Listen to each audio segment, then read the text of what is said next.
Hello friends, आज मी आलो आहे ठाण्याला बिर्याणी फेस्टिवलला। आज आपण बघूया कोणती बिर्याणी बेस्ट आहे। वाह, एवढं छान गाणं गात आहे की मजा येते ऐकायला। सो आता फर्स्ट आपण ट्राय करूया चिकन कुरकुरे। कसा वाटला तुम्हाला?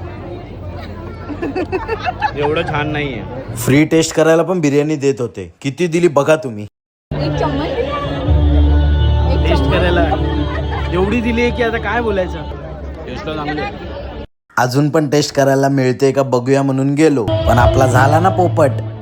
हा टेस्टला नाही देत। मिंत्रा हॉटेलच्या स्टॉलवर रिंग टाकायचा गेम होता, जिंकले तर ऑफर मिळणार। अक्षताचा एम एकदम परफेक्ट होता, 10% प्रॉन्स झिंगाटवर तिने जिंकला। तुमच्या भावाने पण टाकली रिंग, डायरेक्ट 15% ऑफ पापलेट फ्रायवर। आम्हाला तर पापलेट फ्राय नको होता, आम्हाला झिंगाट प्रॉन्स सोबत फ्रीची सोलकडी पाहिजे होती। तुमचा भाऊ आता बार्गेनिंग करतोय ताई बरोबर।